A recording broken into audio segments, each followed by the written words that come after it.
چلتے گئے دن ہو گیا.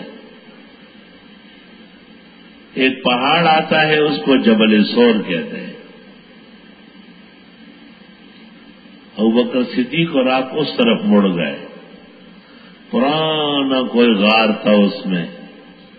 ابوبکر نے کہا پہلے میں اندر جاتا ہوں, کوئی اژدہا بلا ہو تو مجھ سے لڑے. اندر جا کے صفائی ستھرائی کی, اپنی پگڑی ٹکڑے ٹکڑے کر کے غاروں کو بند کیا. ایک غار کے لیے کوئی چیز رہی ہی نہیں. آپ نے اس میں انگوٹھا رکھا. کیا دلیر تھے. ہر امت میں ابوبکر نہیں ہوتا. یہ کوئی امت ہے جس میں ابوبکر صدیق ہے. حضرت سو گئے ابوبکر صدیق کے ران پہ سب رکھے ہوئے, اور ایک اژدہا آیا ہر طرف سے. اس جگہ سے کاٹنے لگا ابوبکر کو, پاؤں نہیں ہٹاتے. غور کرو کیا پہاڑ سے بڑھ کر مضبوط لوگ ہیں. بغیر اختیار کے آنسو آنکھوں سے گر گئے. حضرت کے چہرے پر آپ اٹھے, پوچھے کیا بات ہے. کہا کوئی چیز کاٹ رہی. کہا پاؤں اٹھاؤ. سام پایا, سلام کرنے لگا. آپ نے کہا وہ بھی دیتی لعنتی, کاٹتے ہو میرے ابوبکر صدیق کو اور مجھے سلام کرتے. السلام علیکم. السلام علیکم. وہاں تیری کالی کالی زلفاں. السلام علیکم. کہتے ہم سلام کرتے. سلام تو پڑھتے لیکن ہو تو بچو صاحب نا, وہ بھی سلام کر رہا تھا. سلام کر رہا تھا. سر اسلام کرنے سے کیا ہوتا ہے. ایمان پیدا کرو اپنے اندر, مومن بنو. ٹھیک بنو.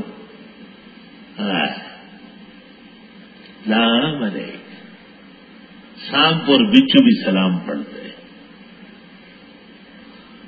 شفیع کاڑوین کے خطیب نے رائے حق میں بھی لکھا ہے سلام تو پڑھتے ہیں, موقع محل نہیں دیکھتے. آپ نے اس کو تنبیہ کی. اس نے کہا 100 سال پہلے میں نے توریت کے عالم سے سنا تھا کہ نبی آخر زمانہ آنے والے ہیں, مجھے کون چھوڑے گا, مارے گا جو بھی دیکھے گا. جب یہ میں نے سنا کہ غار سور میں آرام کرے گا تو میں ادھر آ کے رہنے لگا. تیرے دیدار کے لیے میں نے 100 سال گزارے. اب دیدار کا وقت آیا, یہ انگوٹھا نہیں ہٹاتا. آپ نے لعاب لگایا, برآ کانہو لم یؤذا, ایسا ٹھیک ہوا جیسے کاٹا ہی نہیں تھا. کیا شفا تھی. اہل دنیا نے کبھی دیکھا ہے ان جیسا طبیب. اہل دنیا نے کبھی دیکھا ہے ان جیسا طبیب. سب شفا یاب ہوئے جتنے بھی بیمار آئے. گفتگو میٹھی حیا آنکھوں میں روشن چہرہ.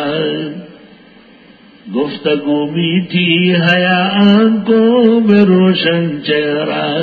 جو بھی ایک بار تجھے دیکھے وہ دل ہار آئے.